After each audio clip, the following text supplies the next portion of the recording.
মাননীয় প্রধানমন্ত্রী জনাব তারেক রহমান, আপনার কাছে একটি প্রস্তাব রাখছি। সেটা হচ্ছে প্রতিটি আসনের এমপি জনসম্মুখে টিভিতে জনসম্মুখে প্রশ্নের উত্তর দেওয়ার জন্য প্রস্তুত থাকতে হবে। এমপিদেরকে প্রতি সপ্তাহ শিডিউল মোতাবেক তারা টিভিতে আসবে, জনগণের সম্মুখ প্রশ্নের উত্তর দিবে, তাদের এলাকার উন্নয়ন কি কি করেছে, কি কি সমস্যা আছে জনগণ, এবং টেলিফোন করবে, জনগণ প্রশ্ন করবে, এমপি উত্তর দেবে। এবং মন্ত্রী প্রতি মাসে একজন করে মন্ত্রী সাক্ষাৎকার দিবে টিভিতে, জনগণ প্রশ্ন করবে, মন্ত্রী উত্তর দেবে, যার যার এলাকার উন্নয়ন নিয়ে সমস্যা নিয়ে কথা বলবে।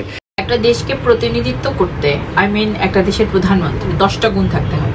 এই দেশে যতজন প্রধানমন্ত্রী আসছে, রাষ্ট্রবিজ্ঞানের ভাষায় যে 10টা গুণ থাকতে হয় সেটা একমাত্র ছিল শেখ হাসিনা, কিন্তু তারপরও শেখ হাসিনাকে এই দেশ ছেড়ে চলে যেতে হয়েছে। চাঁদাবাজি, ইজি মানি আমাদের সমাজে নতুন কোনো রোগ নয়। প্রত্যেক সরকারের আমলেই কম বেশি এর অস্তিত্ব ছিল।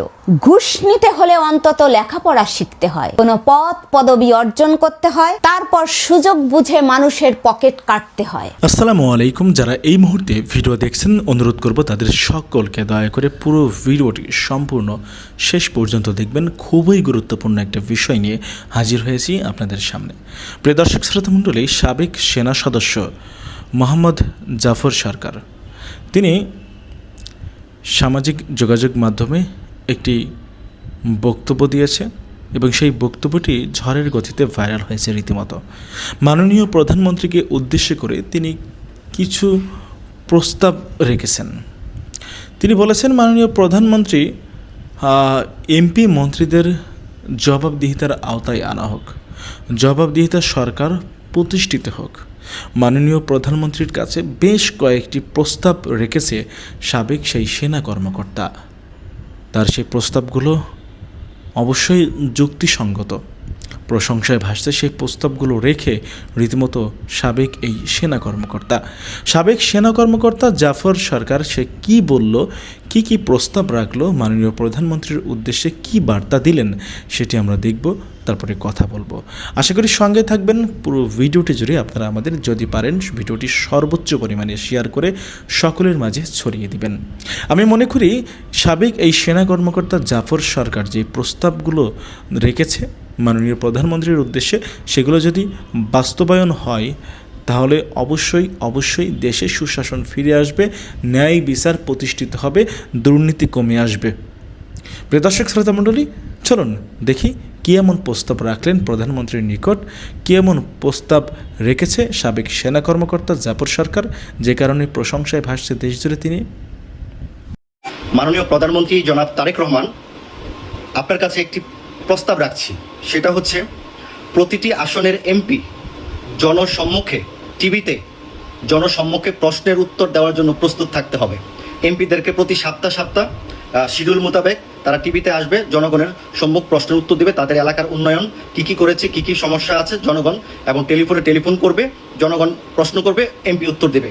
এবং মন্ত্রী প্রতি মাসে একজন করে মন্ত্রী সাক্ষাৎকার দিবে টিভিতে, জনগণ প্রশ্ন করবে, মন্ত্রী উত্তর দেবে, যার যার এলাকার উন্নয়ন নিয়ে সমস্যা নিয়ে কথা বলবে। এবং মাননীয় প্রধানমন্ত্রী আপনি নিজেও প্রতি বছর একবার, কারণ আমি বলি না যে আপনি প্রতি মাসে আসেন, আপনি অনেক রাষ্ট্র সারা দেশ আপনার অধীনে, তো প্রতি বছর দেশের উন্নয়নমূলক কর্মকাণ্ডের দেশের কি ঘাটতি আছে, কি উন্নয়ন হয়েছে কতটুকু, এবং জনগণের কি আশা আকাঙ্ক্ষা এবং পিছনে পড়ে আছে, সেগুলো আপনি শুনবেন। জনগণের প্রশ্ন প্রতিটি এরকমভাবে একটা শিডিউল করবেন, জনগণের প্রশ্নের মুখোমুখি হতে হবে। তাহলেই দেখবেন প্রত্যেকটা এমপি মন্ত্রী একদম সততার সাথে, আদর্শের সাথে এলাকায় যাবে, জনগণের কথা শুনবে, এলাকার উন্নয়ন করার জন্য তারা কাজ করে যাবে। কেউ দুর্নীতি করার এতটুকু সাহস করবে না। যদি আপনি এখন বর্তমানে যেভাবে বাংলাদেশ চালাচ্ছেন, খুবই সুনামের সাথে গরিব দুঃখী অসহায় মানুষগুলো, দেশের সাধারণ জনগণ বর্তমান সরকারের উপর অত্যন্ত খুশি। 6 মাসেই মানুষের মন আপনি জয় করে নিয়েছেন। বর্তমানে যে বিদ্যুতের সংকট, এগুলো আসলে ভারতের একটা ইস্যু, আদানি গ্রুপের সাথে যেন আপনাকে বিতর্কিত করতে পারে, আপনাকে যেন সরকারকে চাপের মুখে রাখতে পারে, জনগণকে উস্কিয়ে দেওয়া হচ্ছে। এগুলো সাধারণ জনগণ কিন্তু জানে। বিদ্যুতের ইস্যু এটা এই বাংলাদেশের স্বাধীনতার পর থেকেই সমস্যা। যে আপনি চাইলে বাংলাদেশের মানুষ সেই বিদ্যুতের ইস্যু প্রবলেম থেকে আমরা কেটে উঠতে পারবো, সেই প্রচেষ্টা আপনি করবেন, এটা আমরা আশাবাদী। তো যাক, পিছনে নিন্দনীয়রা অনেকেই মন্তব্য করবে, আমরা আপনার পাশে আছি, আপনি সততার সাথে কাজ করে যান। এবং আমি আবার অনুরোধ করলাম, প্রতি সপ্তাহে এমপি, প্রতি মাসে মন্ত্রী এবং প্রতি বছরে প্রধানমন্ত্রী জনগণের সম্মুখে প্রশ্নের উত্তর দিবে টিভিতে, এবং সবাই কল করবে, মোবাইলে টেলিফোন করবে, এবং তাদের কথার উত্তর ওনারা সরকারি দলের লোকেরা উত্তর দিবে, যাদের এলাকার উন্নয়নমুখী হয়। তো প্রিয় দেশবাসী, সবাই লাইভটা শেয়ার দিবেন, আর আমার কথায় যদি আপনারা যুক্তিযুক্ত মনে করেন অবশ্যই লাইভটা শেয়ার দিবেন। ধন্যবাদ সবাইকে। আসসালামু আলাইকুম। একটা দেশকে প্রতিনিধিত্ব করতে একটা দেশের প্রধানমন্ত্রী 10টা গুণ থাকতে হয়। এই দেশে যতজন প্রধানমন্ত্রী আসছে, রাষ্ট্রবিজ্ঞানের ভাষায় যে 10টা গুণ থাকতে হয় সেটা একমাত্র ছিল শেখ হাসিনার। কিন্তু তারপরও শেখ হাসিনাকে এই দেশ ছেড়ে চলে যেতে হয়েছে। এটার কারণ কি? এটার কারণ ছিল যে এত গুণাবলী সম্পন্ন এই মহিলা, তারপরও তাকে চলে যেতে হয়েছে কারণ তিনি ছিলেন গুম খুনের পক্ষে, এবং তিনি একমাত্র তার দল ছাড়া বিরোধী দল, যেমন বিরোধী দল বিএনপি ছিল তখন, বিরোধী দলে ছাড়া জামাত, এদেরকে কঠিন আকারে শায়েস্তা করতো। তবে বেশি শায়েস্তা জামাতকেই করতো, ইসলাম বিদ্বেষী যেটা বলেন। এবং পার্শ্ববর্তী দেশ যেমন আমাদের পাশের দেশ ইন্ডিয়া, বন্ধু দেশ যেটা দাবি করেন, এরা বন্ধুত্বের সুযোগ নিয়ে আমার দেশে যখনই কোনো প্রধানমন্ত্রী আসে তাদের প্রত্যেকের উপর ভর করে ইসলামকে ধ্বংস করতে চায়, যেটা তারা ইউজ করছিল হাসিনাকে। আর আমার দেশের সরকাররা যেটা করে, তারা তাদের ক্ষমতা টিকিয়ে রাখার জন্য ইন্ডিয়ার সাহায্য নেয়। এটি চরম ভুল। আপনি যখন একটা দেশের প্রধানমন্ত্রী, আপনার যদি সবার আগে ওই দেশের জনগণ প্লাস দেশের প্রতি আপনার আস্থা থাকে, আপনার স্তম্ভ থাকে, তাহলে আপনাকে কেউ কবজায় নিতে পারবে না, সম্ভব না। আর যদি আপনি কবজায় পড়েই যান, তাহলে হয় আপনি একদম দুঃশাসন করবেন, আদারওয়াইজ আপনাকে ভাগতে হবে। একটা জিনিস খেয়াল করবেন, 1 তারিখে নিবন্ধন বাতিল করলো জামাতের, অগাস্টের, আর উনি কিন্তু 5 তারিখে ভাগছেন।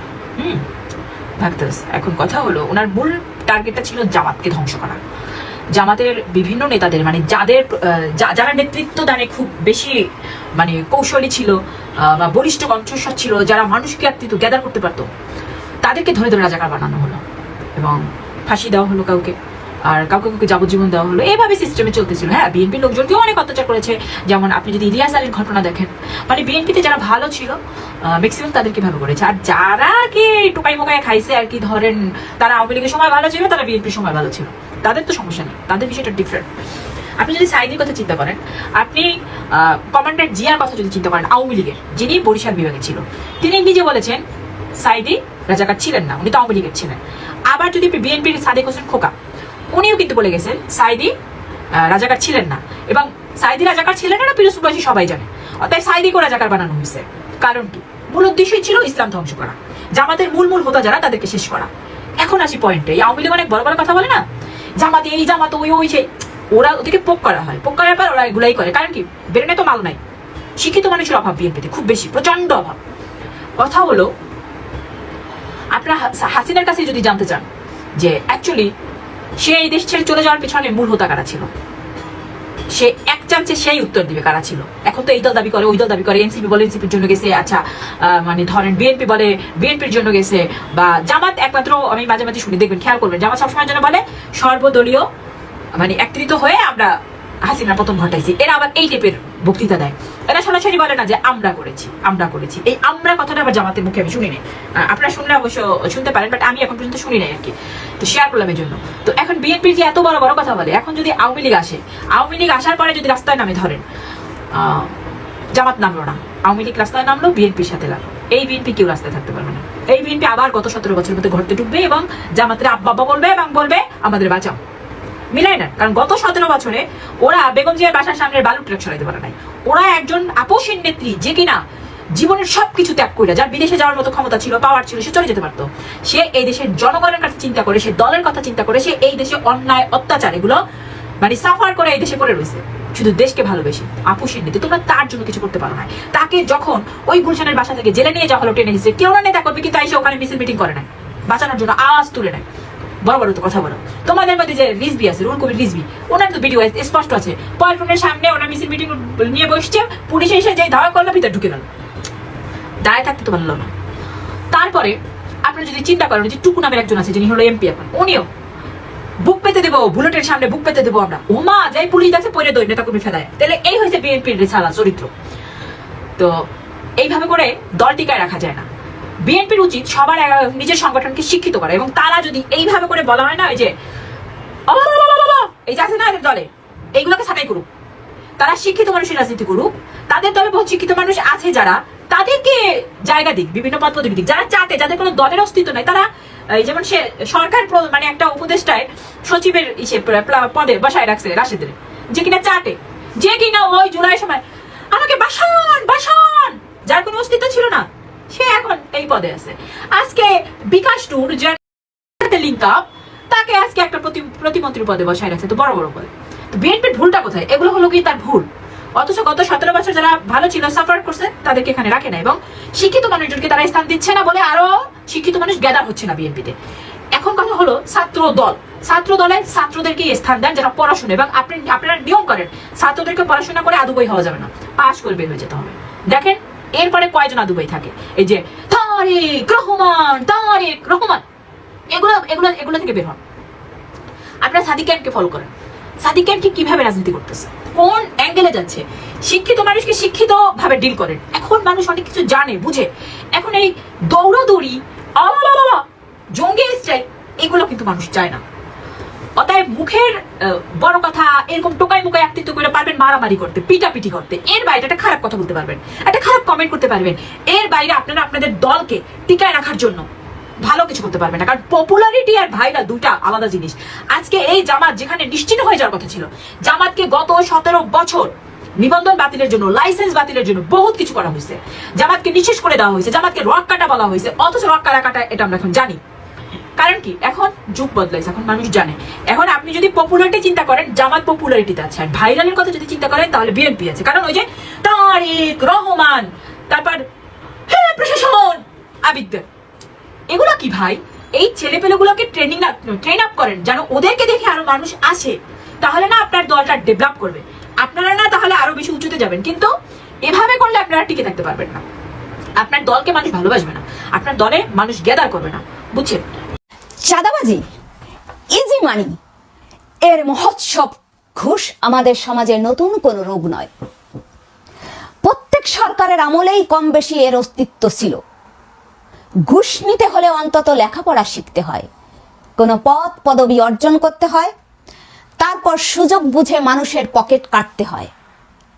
অর্থাৎ ঘুষের জন্য কিছুটা হলেও যোগ্যতা লাগে। কিন্তু চাঁদাবাজি, সেখানে এত ঝামেলা কোথায়? কোনো পুঁজি লাগে না, কায়িক পরিশ্রম লাগে না, ব্যবসার ঝুঁকি নেই, লাভ লোকসানের হিসাব নেই, দরকার শুধু একটু শক্তি সামর্থ্য, অদম্য সাহস, ছোটখাটো একটা অস্ত্র, আর সঙ্গে কোনো দলীয় পরিচয় কিংবা কোনো হুমকা সোমকা নেতা বা লিডারের শিষ্য। তারপর ব্যবসায়ী কিংবা কোনো পরিবারের সামনে গিয়ে বলতে হবে অমুক ভাই সালাম দিছে, বাস কয়েক মুহূর্তেই হাজার হাজার টাকা পকেটে। লিডারকে নির্দিষ্ট শতাংশ দিয়ে বাকিটা নিজের। থানা পুলিশের চিন্তাও নেই, সেটা দেখবেন লিডার। আর কৌশলের তো শেষ নেই। কেউ অস্ত্র দেখিয়ে, কেউ হুমকি দিয়ে, কেউ কান কামড়ে, এমনকি কারো অন্ডকোষের বিচি চেপে ধরেও টাকা আদায় করছে। কি চমৎকার উদ্ভাবনী শক্তি! জাতি গবেষণা করে রকেট বানায়, আর আমাদের কিছু প্রতিভাবান গবেষক আবিষ্কার করছে চাঁদাবাজির নতুন নতুন মডেল। এখন প্রশ্ন হলো, এত সহজে এত দ্রুত কোনো বিনিয়োগ ছাড়াই যদি ইজি মানি পাওয়া যায়, তাহলে কে আর বইয়ের ব্যাগ কাঁধে নিয়ে স্কুল কলেজে যাবে? প্রতিদিন ক্লাসে বসা, শিক্ষকের কথা শোনা, পরীক্ষার প্রস্তুতি নেওয়া, রাত জেগে পড়াশোনা করা, এসব যে ভীষণ কষ্টের। তার উপর সার্টিফিকেট পেলেও চাকরি হবে কিনা তার নিশ্চয়তা নেই। সেখানে একবার ভাইয়ের লোক হয়ে গেলেই তো ক্যাশ ফ্লো শুরু। কিন্তু এই ইজি মানি এর আসল মূল্যটা আমরা ভুলে যাচ্ছি।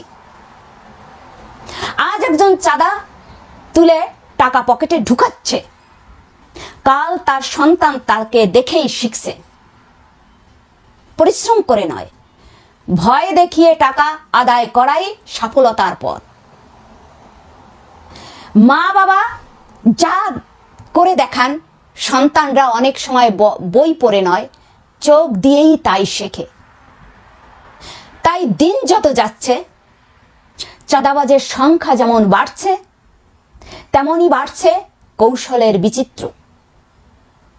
এমন দিন হয়তো আর খুব বেশি দূরে নয়, ভাই ভাইয়ের কাছে চাঁদা চাইবে, ছেলে বাবার কাছে চাঁদা চাইবে, আত্মীয় আত্মীয়র কাছে চাঁদা চাইবে। কারণ চাঁদাবাজির উত্তরাধিকার তখন পারিবারিক ঐতিহ্যে পরিণত হবে। হয়তো একদিন বাবা ছেলেকে বলবে, বাবা লেখাপড়া করে কি হবে, আমার মতো ভাইয়ের লোক হয়ে যাও, ভবিষ্যৎ উজ্জ্বল। তখন স্কুলের দরজায় হয়তো লেখা থাকবে, পড়াশোনা ঐচ্ছিক, চাঁদাবাজি ক্যারিয়ার। ব্যঙ্গটা যতটা তীব্র হোক, বাস্তবতা তার চেয়েও ভয়ঙ্কর। যে সমাজ পরিশ্রমের চেয়ে পেশি শক্তি, মেধার চেয়ে দলীয় পরিচয় আর সততার চেয়ে ভয় দেখে টাকা আদায় বেশি লাভজনক হয়ে ওঠে, সে সমাজ শুধু অর্থনৈতিকভাবে নয়, নৈতিকভাবেও দেউলিয়া হতে শুরু করে।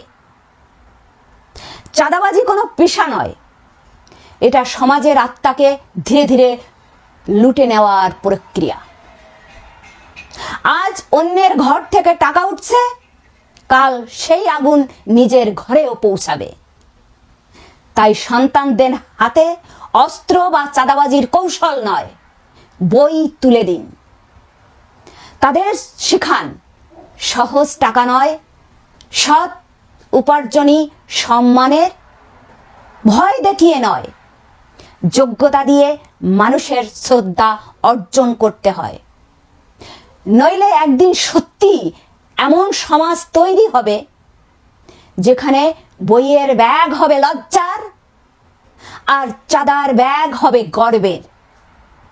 আর সেদিন শুধু একটি প্রজন্ম নয়, একটি জাতি অন্ধকারের দিকে হাঁটবে। 3.5 ঘন্টা গ্যাস করতে আইলো, আর এখন কেন গ্যাসটা বন্ধ? আমার ছেলে একটা কলেজে পড়ায়, একটা ছেলে না ভাইয়া, আমি কলেজের বিল দিতে পারি না,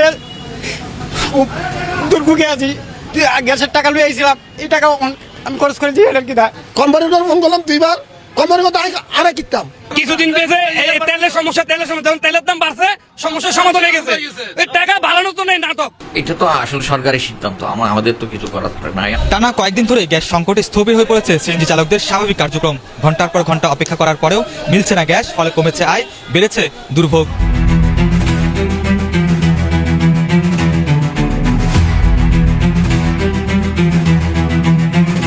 গ্যাসের দাম তো সরকারে বাড়াবে, চলতাচুরি করার তো দরকার না, আমাদের এতগুলো মানুষের কষ্ট দেওয়ার তো দরকার নেই। গ্যাসের দাম বাড়াই দেখ, আমাদেরকে নিয়ম মতন গ্যাস দেখ। রাতের 1টার দিকে পাম্পে সিরিয়াল দিচ্ছি, সকাল 6টায় গ্যাস পাইছি, তাহলে আমাদের বউ বাচ্চা কিভাবে চলো? এটা আমাদেরকে ভোগান্তি দেওয়া না? এই তো 2 দিন বাদে গ্যাসের দাম বাড়াইবই, তো এটা এখনই বাড়াই দেখ, বাড়াই দিয়ে আমাদেরকে গ্যাস ঠিক মতন দেখ, না তো একবারে বন্ধই করে দেখ গ্যাস। কিছুদিন পেয়েছে এই তেলের সমস্যা, যখন তেলের দাম বাড়ছে সমস্যার সমাধান হয়ে গেছে। এই টাকা বাড়ানো তো নেই, নাটক। এটা একটা পুরো সিন্ডিকেট, এই সিন্ডিকেট, এটা পুরোটা হইলো একটা সিন্ডিকেট। তো বাড়াই দিলে বাড়াই দেখ। আমরা কি অবরোধ করলাম জনগণের সামনে? আমরা কি অবরোধ করলাম? সরকারে কি অবরোধ করলাম? বিরুদ্ধ পার্টি কি অবরোধ করলাম? আমরা গ্যাস পাইতেছি না, আমাদের কষ্ট। কোম্পানির ফোন করলাম 2 বার, কোম্পানির কথা আরে কিতাম, অনেক গাড়ি অনেক লইছেন কই, আরে যার যাবো তো আরে যাই কই, বাড়ছেন কই, ইনকাম আপ নাই। যা আর ফ্যামিলি কেন আর কেন চলাইও? ফসল এবার আসার, এবার গরবার আসার, মানে বিমত মানে খরচ আছে, আর কেন চলাইও? এই ব্যান্ডের তো 200 টাকা গই, খামাই নগরে একটিও 200 টাকা গই। আজকে দীর্ঘদিন ধরে এই যে গ্যাস লাইনের যে সমস্যা, এটা তো সবাই জানে। তুলে আঙ্গ নিরহ লোকের ভোগায় কোনো লাভ আছে? এর থেকে বালা একার ফার্ম বন্ধ করে দেখ, তুলে আর কারো জ্বালা যন্ত্রণা সহ্য হতো না। কারণ এই যে সকাল 4টা বাজে আমিও নিজে সিরিয়াল দিছি, এখন বাজার দিনের কটা, এই মধ্যে বাতা পাই না। এমনকি দ্বিতীয় কথা হচ্ছে, পকেটে যে টিকা আনছি গ্যাস লইতে মিলে এটিও খাইতে খাইতে শেষ করেছি। তুলে এত কষ্ট করার তো দরকার নাই। ফার্ম বন্ধ করে দিলে তো আমরাও নিরাপত্তা থাই, কোম্পানিরও নিরাপত্তা থাই। হয়তো এই যে ফার্ম ঢুকলে গ্যাস দেয়, আমরা 20 টাকা 120-30 টাকা, এই গ্যাসটা না বাড়ি ইনকাম করতাম, না বাড়ি কোনো কিছু করতাম, না বাড়ি সংসার চালাইতাম। আমি 4টা বাজে আসছি, 7:30 পর্যন্ত গ্যাস দিছে। এই 7:30 পর্যন্ত গ্যাস দিয়ে গ্যাস নাই। এই 7:30 পর্যন্ত এই 3.5 ঘন্টা গ্যাস করতে কে আইছে এই পাম্পে? তাহলে জায়গা বন্ধ করে রাখছে। বন্ধ করে যদি রাখে, এই 2 ঘন্টা 3 ঘন্টা গ্যাস না দিলে একবারে যদি বন্ধ থাকে, আমরা গ্যারেজ গাড়ি রাখতে পারি। এই 1000 টাকা আত্ম দেওয়া লাগে না। 1000 টাকা হইলে আমি এক সপ্তাহ আমার ফ্যামিলি বাজার চালাইতে পারি।